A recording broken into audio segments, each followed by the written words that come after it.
Hello Broadway gymnasts! So today we are going to be working on cartwheels.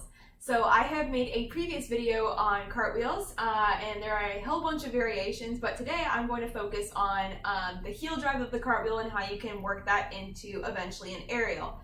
So try not to work on aerials at home because even if you're on carpet, it's still a hard landing versus one that's kind of more absorbative like the floor. But these drills can definitely help you get ready for an aerial once you get back in the gym. So without further ado, let's go on ahead and get started with our stretch. And as always, make sure that you got enough space for you to work with and that you have adult supervision. I hope that you guys had a lovely 4th of July. We had a whole bunch of fireworks going off. It was a lot of fun. So, although this guy down here didn't like the fireworks as much, but that's okay.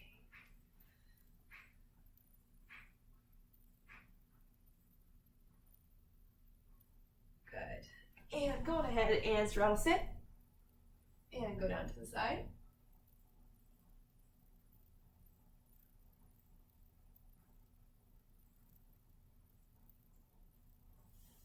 And other side.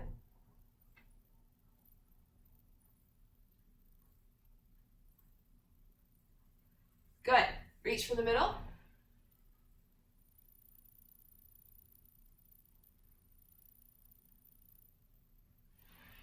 And go on ahead and pike. And go down. Again, you want to really make sure that you stretch out your hamstrings, your hip flexors, your groin, and all that other kind of stuff today because in the cartwheels we are going to be doing kicks and splits and stuff like that, so we really want to make sure that our legs are warmed up. Good. So speaking of, I did this in my other cartwheel video. We are going to go on ahead and do some kick exercises to warm up our legs. So I will turn to the side so that you can see. We're going to do about 5 kicks on each leg. Okay, so starting with our right leg, we're just going to kick it straight up and down. 1, 2, 3, 4, 5. Left leg. 1, 2, 3, 4, 5. Now we're going to turn to the side. So this elbow stays on the ground. This arm can be kind of wherever you like. You can have it like on the floor. I sometimes have it resting on top of this arm just as a further case of support. So this time your leg is going to go straight up and down. It should almost come right by your ear if you're that flexible, so it shouldn't come forward or backwards, but straight up and down. 1, 2, 3, 4, 5. Now you're going to turn onto your stomach. Elbows on the ground. You're going to do another 5 kicks. 1, 2, 3, 4, 5. Left leg. 1, 2, 3, 4, 5. And lastly, your right leg. 1, 2, 3, 4, 5. Good. And now let's go on ahead and stretch out our wrists.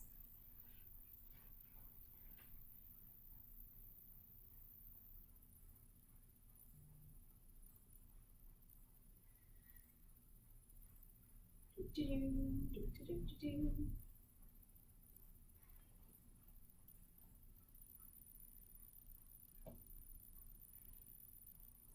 we go, almost done. Good.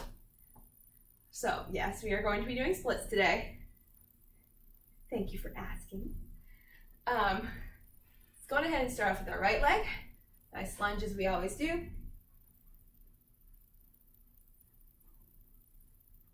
Good. Hold this for about 10 seconds, and then we're going to go on ahead and go into the straight front leg. Arms forward, reaching our nose to our knee.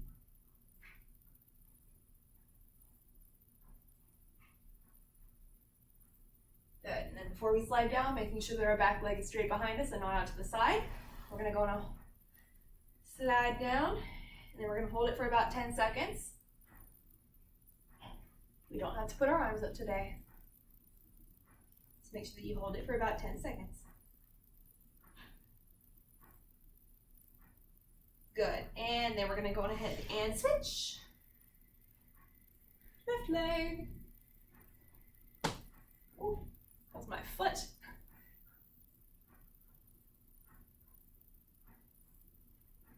That's what retired gymnast problems are. You make sound effects like popcorn and Rice Krispie treats.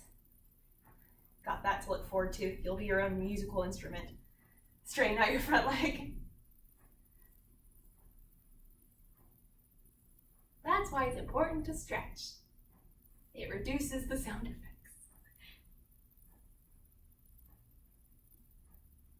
And slide. Good. Once again, we don't have to put our arms up today, but we are still going to work on the stretch. Kind of fixing my back leg, a little bit off to the side.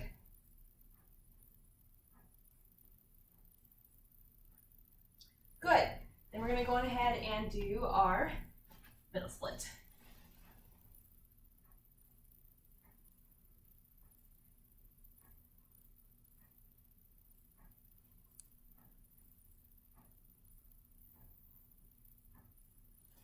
All right, very good.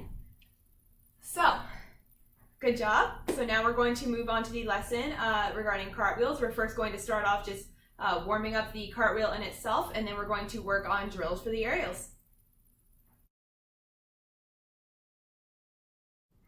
Okay, so the first thing that we're going to do is make sure that we have the form of the normal cartwheel down. So we're going to review the lunge position, and I'm also going to cover how you should put your hands, which is something that I did not cover in the initial cartwheel variation video. So in the initial cartwheel variation video, I just mentioned how you put both of your hands out to the side. So I'm a lefty. Whenever my left leg's in front, I'm going to be reaching towards my left. If you're a righty, you're going to reach towards your right. Now, there is an extra step which can help whenever you are doing things such as a round off or stuff like that. And the reason is that you actually will turn your second hand in and you make what I call a T for tumbling, right? So my left hand is the one that's out to the side and my right hand is the one that is turned all the way back in towards my foot. Now, the reason that that is helpful is because, as you imagine, whenever your hands are on the floor, right? So imagine that my hands are on the floor as I'm making my way around and this hand comes up.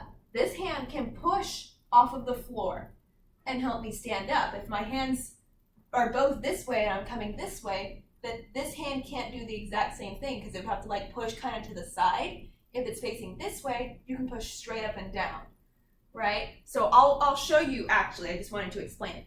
So for the righties, it would be the exact opposite. Your right hand would be the one that's just normally turned out to the side. And your left hand, instead of being turned out to the side, will be turned in towards your right hand to make that T for tumbling. So I will show you a bit what that looks like, and I will again explain how the hand can help you push up. So I'm going to go on ahead and just show the cartwheel in the correct lunge position. Okay, so you're going to start with the lunge, arms up by your head. As most of you know, I am a lefty, so for this video I will be showing all of the cartwheels with my left leg, but I will explain them with the right leg as well. So starting in that lunge, okay? And if you want to, while you're learning the hand position, you can start with your hand like this. You don't necessarily have to do it, but it makes it easier to stand up, and especially whenever you're doing things like round-offs or other things. So without further ado, here we go. Make sure we're in the good lunge, and then we go. Okay, so you may have seen me push, okay? So essentially, as the hand comes up, right, this one just lifts up and you push, okay? So I'm gonna show that kind of towards you, right? So imagine that you guys are the floor, okay? So I am on my hands. This one kind of lifts up, this one pushes. So I push all the way through my fingertips to help get off of the floor. It's almost like jumping from your toes, how you push all the way through your toes. My hands turn sideways, I can push all the way through my fingertips. If both of them are this way, right? Let's see. If both of them are this way, right, and I'm standing up, I can't do that same thing, so it's gonna push me this way whenever my cartwheel is going this way, right? Does that make some sense? So, that is how I want you to place your hands whenever we are doing these next drills. So, the next drill that I'm going to teach you, which is going to be important for learning how to do an aerial, is a needle kick. So what's going to happen is you're going to put your hands on the ground, and what you're going to do is you're going to try to kick your back leg up into a needle or a full split while your other leg is still on the ground, right? So it'll look a little bit like this, okay? Right? So you can obviously start in, here, but with the needle kick, it's going to be less of a lever because both of your feet are going to be starting on the ground, and then as your hands go down, you're going to kick your foot over your head really quickly. So one of the drills that I also learned for the aerial is if you kick aggressively enough, this foot should be forced off of the floor. You don't want to lift it. You should almost hear the scraping of your foot leaving the floor, because this foot is moving so fast, it's bringing this one with it, because obviously your body's connected. So if this one moves hard enough, this one will have to follow. So you don't want to lift it. You want to try to provide resistance. Curl your toes into the floor if you have to, right? So I'm going to be quiet now while I do this, so that way you might be able to hear my toe as it lifts up, okay? Okay, so as you saw, I kicked and then that foot followed, okay? So it's not like a teeter-totter where they both come up. I kick so hard that the other one follows. So now what you're going to do is you're going to do a cartwheel from a lunge, actually. So what this requires is you're going to have to push off of this leg and kick this foot over your head. That is important because that is the starting position for an aerial, is you have to bend down really low and kick this foot over. And then you have to jump off of this foot because this one's having to go over your head and get the rotation in motion. So you're only really using one leg to jump. So you want to get the speed of the cartwheel going using this leg and power from your front leg. This is a very nice drill for an aerial, okay? So you want to start with your arms up. You can start with them the way that we've been practicing, and then practice this as many times as it takes for it to be smooth for you, okay? So it's gonna look like this. Okay, once again, practice landing in that lunge, because whenever you're landing an aerial, you should also be landing in a lunge, okay? So, again, practice that as many times as you want. What you can also do is try to land in a cartwheel step-in. That'll help you know if you are going pretty fast.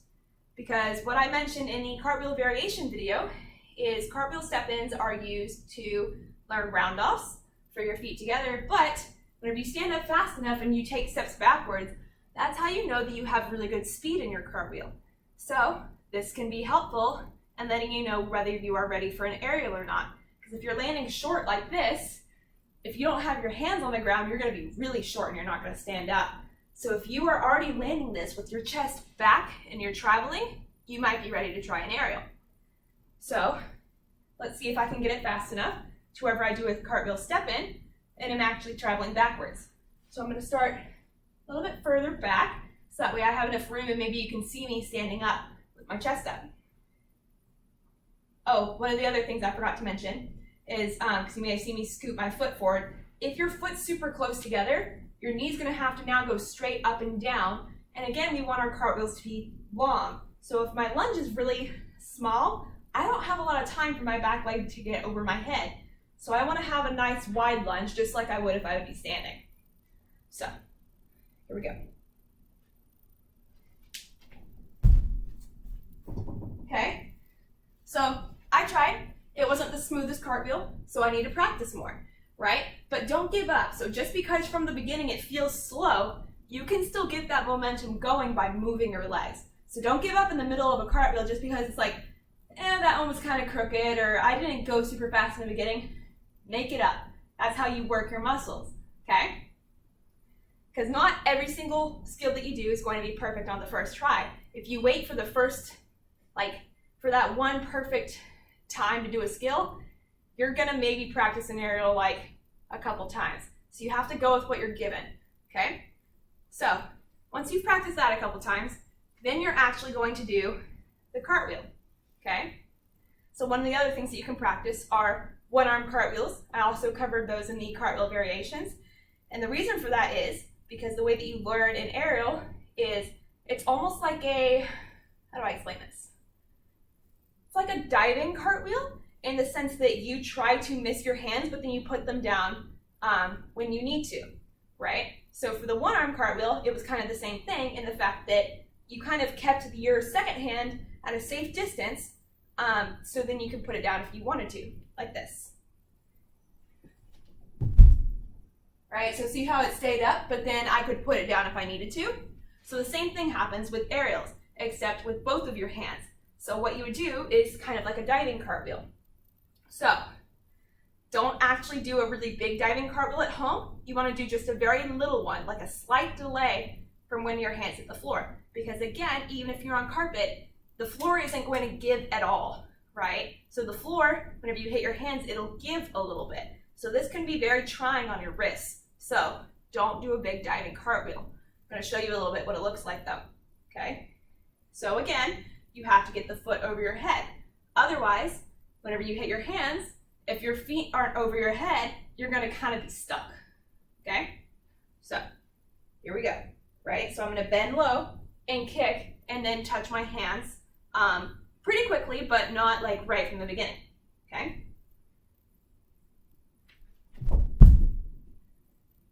Okay, so there was a slight hesitation. It may have been hard to see, but if you rewatch the video and you look at my normal cartwheels versus the one that I just did, you can see the slight difference. So it's important to find slight differences. You don't want to do over extremes in gymnastics, okay? So, good job. I think that is all for today as far as the aerials go. So I hope that you guys really practice and get that heel drive in. It'll be really helpful for whenever you are working on aerials, I promise. So once again, great job, and I will see you next time.